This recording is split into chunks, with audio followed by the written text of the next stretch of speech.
Y luego las terapias de segunda línea, y duodopa y lecigón. La apomorfina es un agonista dopaminérgico que tiene una vida media corta, tiene una acción muy rápida. Sabéis que se puede administrar como terapia de rescate en PEN, pero muchas veces se administra en perfusión, mediante una bomba, que es una bomba pequeña, y se coloca la apomorfina. Entonces la apomorfina va con un perfusor que va empujando la medicación y se administra por vía subcutánea. Se suele pinchar cada 24-48 horas y rota la zona de aplicación. Y la bomba se suele poner por la mañana y se quita por la noche. Aunque en algunos pacientes se puede usar solo por la noche para mejorar el sueño, o se puede utilizar 24 horas. Entonces la apomorfina, como la medicación está pasando todo el tiempo, se estimulan los receptores dopaminérgicos postsinápticos de forma continua, y intentaríamos eso que expliqué al principio, una liberación más continua de medicación para reducir el tiempo off. En general es un fármaco bastante eficaz. Se suele empezar con una dosis más bajita y se va subiendo la dosis. Hay dos casas comerciales, una es Italfármaco y la otra es Arquímedes. Italfármaco da las dosis en mililitros y Arquímedes en miligramos. Lo que tenemos que saber es que un mililitro son 5 miligramos y la equivalencia de la apomorfina es por 10. Por ejemplo, un paciente que esté con 1 mililitro a la hora, están pasando 5 miligramos a la hora, son 50 miligramos equivalentes de apomorfina a la hora, que si multiplicamos, por ejemplo, por 10 horas, son 500, es decir, que es bastante. Entonces, cuando empezamos con la apomorfina, solemos empezar con una dosis de 0,2 mililitros y vamos haciendo un escalado, 0,4, 0,6, 0,8, progresivamente. Tenemos que comprobar que el paciente va tolerando bien la medicación y luego empezamos a notar un poco el efecto de la apomorfina pues a partir de la tercera o cuarta semana. Se suelen hacer incrementos semanales y cuando el paciente ya está con 0,6 o 0,8, dependiendo del paciente, pues ya notamos beneficio. Es ahí cuando ya empezamos a reducir en general otros fármacos. El objetivo de la apomorfina es mejorar los síntomas, no simplificar la medicación, pero es verdad que podemos reducir medicación. Si el paciente está con otro agonista, lo retiramos para que quede solo con apomorfina, o si el paciente está con, por ejemplo, bastante levodopa, podemos reducir la dosis de levodopa. Pero el objetivo con la apomorfina es mejorar.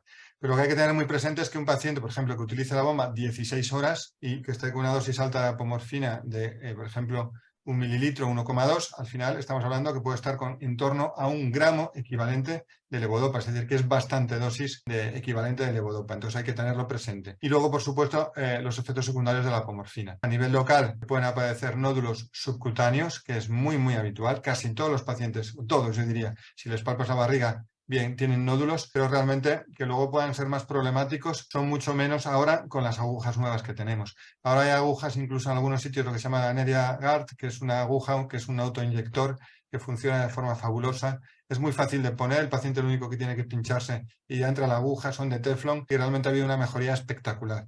Y ahora son menos frecuentes los nódulos en ese sentido. Y es muy importante la higiene, que se limpien bien la piel, que se froten, por ejemplo, en las casas comerciales les explican cómo darse masajes con pelotas de goma. Y luego también en las asociaciones de pacientes, a veces cuando aparecen los nódulos, les tratan con ultrasonidos para reducir esos nódulos subcutáneos. Pero bueno, a veces puede haber problemas a nivel local. Y luego los efectos sistémicos de clase de los agonistas, sobre todo que pueda producir pues en pacientes jóvenes trastornos de control de impulsos, aunque es el agonista que menos produce trastorno de control de impulsos, y luego incluso que pueda producir pues, efectos tipo alucinaciones, síntomas neuropsiquiátricos, psicosis, etcétera. Todo esto hay que tenerlo presente. Entonces la apomorfina, no hay un límite de edad. Hay pacientes que a lo mejor pueden tener más de 80 años y que estén con el agonista. Tal vez el límite son las comorbilidades, los factores comórbidos, pues que puede haber demencia, que puede haber alteraciones cognitivo-conductuales, etcétera. Y bueno, es un tratamiento que ya es complejo en su indicación y en su manejo y que se hace en sitios, bueno, pues neurólogos, ¿no?, que tienen experiencia en el manejo de estos pacientes. Y luego tenemos la levodopa, que se administra a través de una gastrostomía. Aquí veis un paciente que tiene el tubo de la PEG, es una doble sonda, es un tubo de PEG y luego por dentro hay una sonda interna. Y esa sonda interna va a duodeno yeyuno. Y es, bueno, pues ese sería el cartucho de duodopa, que es levodopa carbidopa. 1 mililitro son 20 miligramos de levodopa. Y el cartucho es de 100 mililitros, de tal manera que hay 2 gramos, 2000 miligramos de levodopa, que es bastante dosis. Entonces lo habitual es utilizar igual la duodopa por la mañana, se enciende la bomba y se quita por la noche. Y algunos pacientes, bueno, que no son habituales, pero a veces puede suceder que al quitarle la bomba también toleren mal la retirada de la bomba y se puede colocar 24 horas. pero el cartucho es de 2 gramos, que es bastante medicación.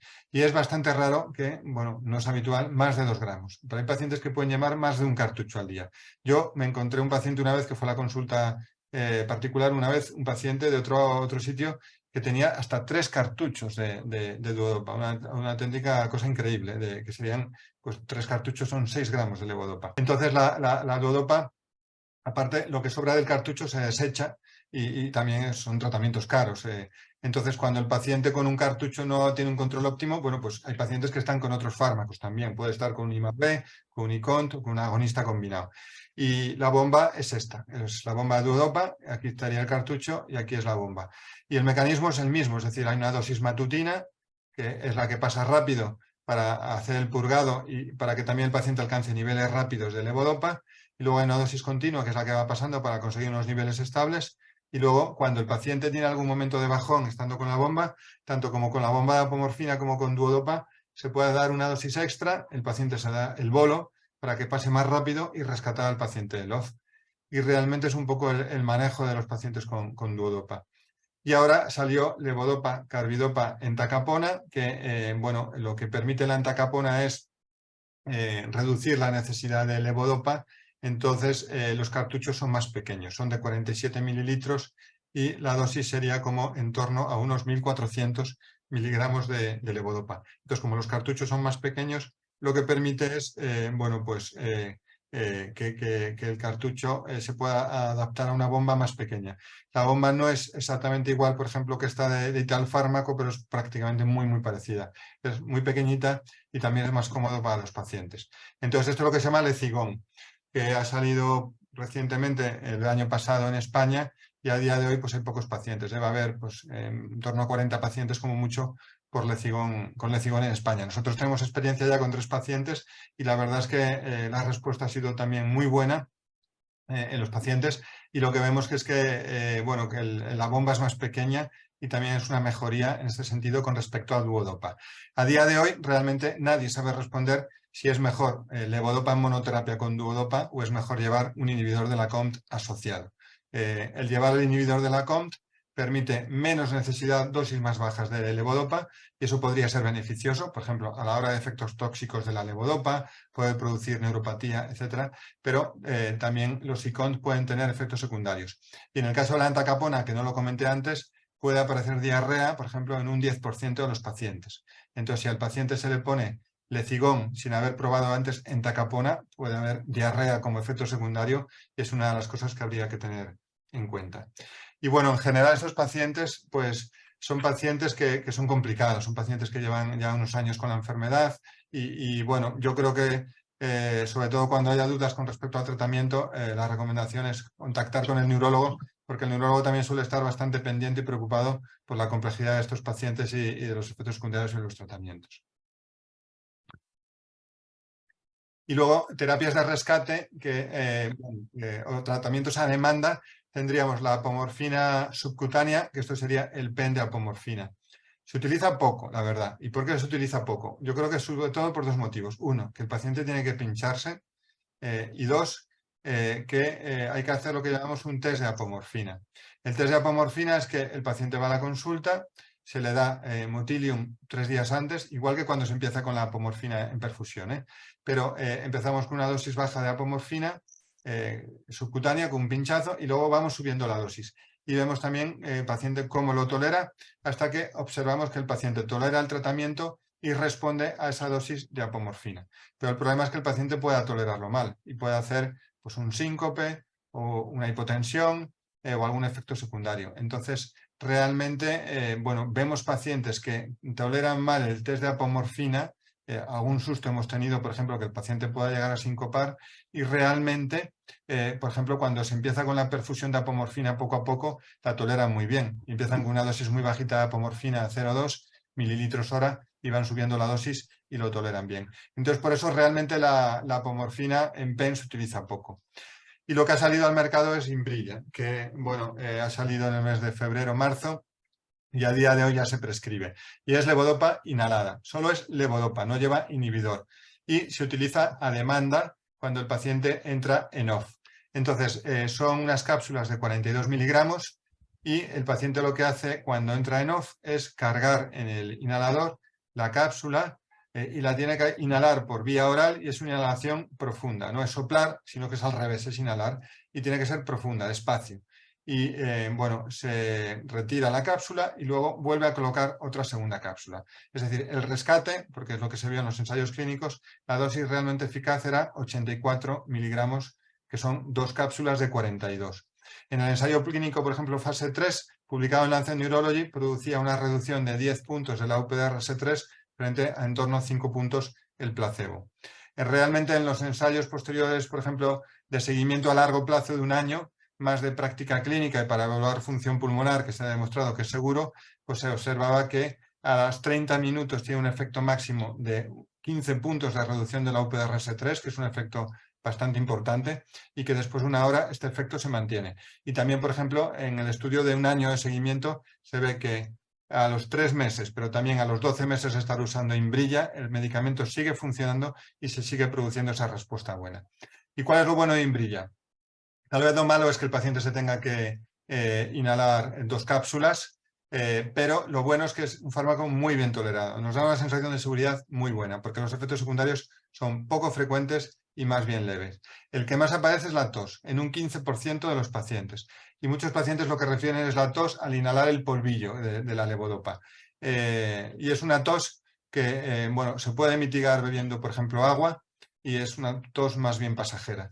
Solamente 2 pacientes de más de 100 pacientes, es decir, menos del 2% de los pacientes tuvieron que abandonar Inbrilla por tos en el ensayo clínico fase 3. Y realmente es el efecto secundario más frecuente. Y luego ya, pues que puede haber mareos, somnolencia, pero estamos hablando de efectos más bien leves y de efectos que son pues transitorios. De tal manera que uno de los aspectos importantes es que es un fármaco bien tolerado. Un aspecto muy importante para la farmacia es el visado. Porque una cosa es el IPT, otra cosa y la indicación, y otra cosa es el visado. El visado es largo y pone que los pacientes tengan, bueno, que sobre todo haberse probado la posibilidad de otros fármacos, y habla de todos, de ICONT, agonistas, IMAO-B, pero dice O, no quiere decir que el paciente tenga que estar con todas las opciones terapéuticas.